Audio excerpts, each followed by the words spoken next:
Pemirsa, benarkah ada unsur politis di balik pelaporan terhadap Ganjar Pranowo? Dan apa langkah hukum yang akan diambil TPN Ganjar Mahfud? Kita akan membahasnya bersama politisi PDIP sekaligus juru bicara TPN Ganjar Mahfud Ciko Hakim, Direktur Eksekutif Parameter Politik Adi Praitno, serta nanti akan bergabung Ketua IPW sekaligus pelapor Sugeng Teguh Santoso. Selamat sore Mas Adi, Mas Ciko. Mas Adi, Mas Ciko bisa mendengar suara saya? Selamat sore.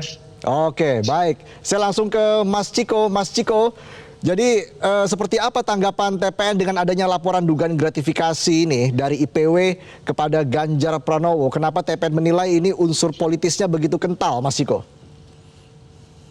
Ya tentunya kita menganggap itu sebuah unsur banyak muatan politisnya ya. Satu hal, ya, momen dari pelaporan ini kan sekarang masih dalam tahapan pemilu yang masih belum selesai. Pemilu ini kan belum selesai sebenarnya. Kita masih dalam tahap penghitungan suara. Nah satu lagi tentunya kita mengingat Pak Ganjar ini kan menyampaikan suatu wacana yang cukup menggemparkan ya, dan juga disambut baik oleh masyarakat, disambut baik oleh banyak partai politik, yaitu tentang pengguliran hak angket. Yang kedua, kalau kita melihat dari IPW-nya sendiri, IPW ini kan ketuanya namanya Pak Sugeng itu ya, kalau nggak salah ya, saya sendiri nggak terlalu senang.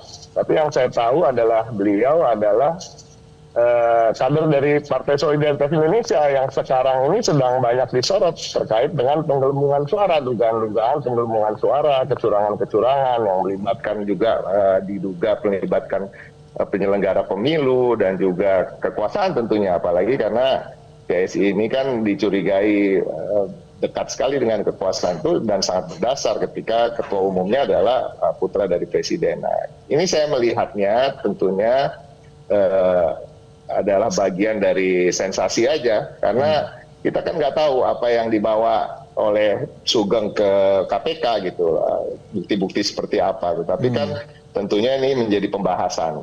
Iya. Kita melihatnya dari sisi itu aja. Oke, jadi menurut Anda ini sekedar sensasi ya, Mas Ciko? Iyalah, so far itu yang kami yakini, karena juga Pak Ganjar juga kan sudah menyampaikan bahwa beliau tidak pernah menerima gratifikasi dalam bentuk apapun dari siapapun, terutama dari pihak asuransi yang dilaporkan memberikan gratifikasi dan oleh pada Pak Ganjar. Dari sisi momentumnya, Mas Ciko, Anda melihat ini juga menambah unsur politis itu karena kan dilaporkan hari Selasa kemarin ya. Sementara dari informasi yang beredar menurut dari IPW itu kan kejadiannya dari 2013 sampai 2023 kalau tidak salah, seperti itu Mas Ciko. Jadi momentumnya ini juga menambah porsi unsur politisnya tadi ya Mas Ciko?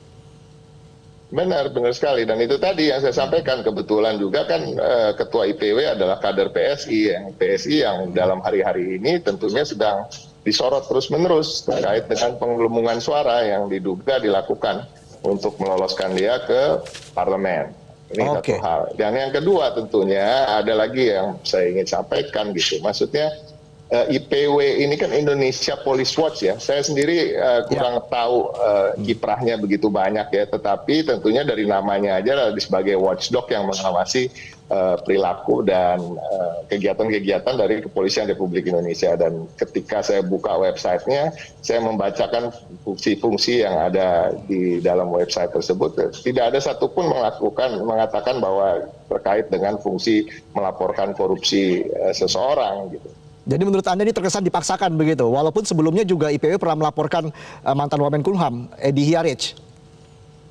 Oh gitu ya, saya baru tahu gitu. Saya nggak terlalu ngikutin soal kiprahnya IPW gitu. Yang pasti ketika kita cek, kebetulan juga kan ketua IPW adalah kader dari PSI. Jadi tentu ya wajar-wajar aja kalau masyarakat menilai dan kami menilai bahwa ini sangat politis sih Pak. Anda melihat ini sebagai bentuk serangan politik atau seperti apa Mas Ciko?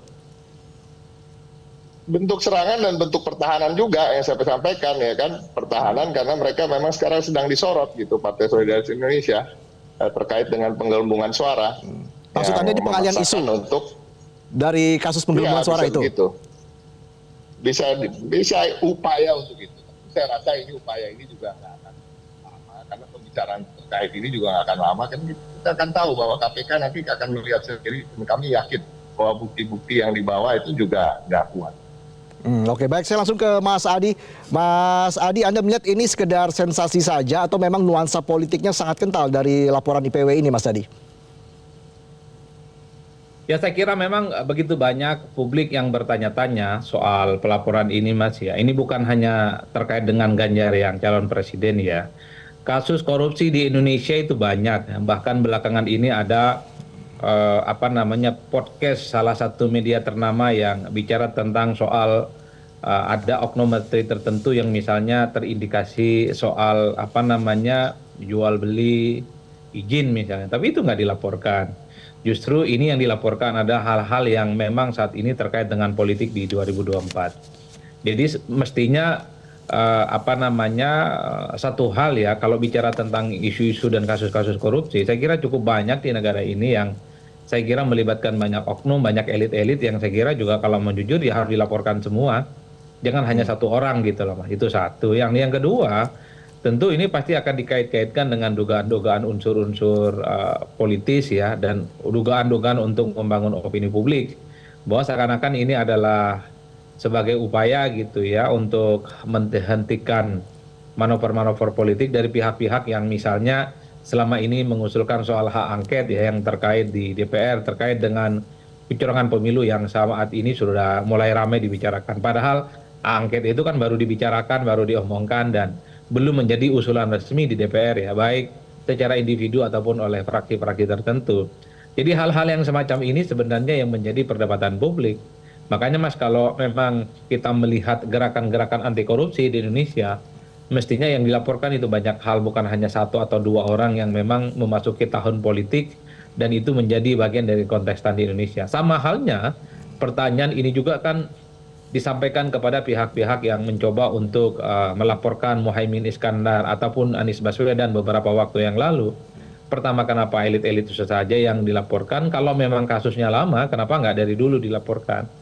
Jangan misalnya dilaporkan itu hanya jelang atau di saat-saat pemilu yang justru menimbulkan kegaduhan apapun. Tapi overall bagi saya ini harus dibuka secara transparan apapun prosesnya yang terjadi. Tapi itu tadi motif-motif politik mestinya memang harus dikesampingkan dibandingkan dengan motif-motif hukum yang lainnya. Saya kira di situ motif saya. Oleh karena itu, kalau memang begitu banyak kasus-kasus korupsi di Indonesia, jangan berhenti hanya pelaporan salah satu tokoh tertentu saja, tapi juga harus melaporkan pihak-pihak yang lain yang saya kira juga potensi korupsinya juga banyak. Kalau mau dibedah satu persatu, negara ini memang begitu banyak korupsinya Mas. Tapi itu tadi, ada nggak yang berani melaporkan ini semua? Oke, ditambah dengan posisi Ketua IPW sebagai Ketua DPD PSI Kota Bogor, ini pengaruhnya seperti apa sebenarnya? Apakah memang ini bisa dibilang sebagai serangan politik begitu? Karena kan ini di luar koalisinya dari PDIP begitu, Mas Adi? Ya pasti Mas, ini dianggap sebagai konflik of interest tadinya, karena yang melaporkan adalah oknum dari salah satu pengurus partai ya.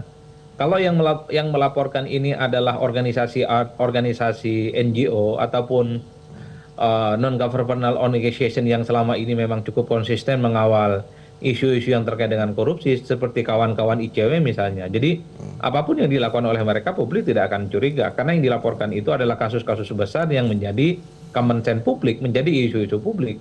Oleh karena itu dukungan publik terhadap apapun yang dilakukan oleh kawan-kawan ICW ya, Indonesian Corruption Watch, itu pasti didukung Mas, termasuk dulu misalnya membela KPK dalam konteks konflik antara cicak dan buaya, karena memang gerakan mereka adalah gerakan politik, gerakan mereka adalah gerakan di mana menyelamatkan demokrasi dan korupsi kita gitu ya, korupsi dalam arti harus diberantas ya tuntas-tuntasnya.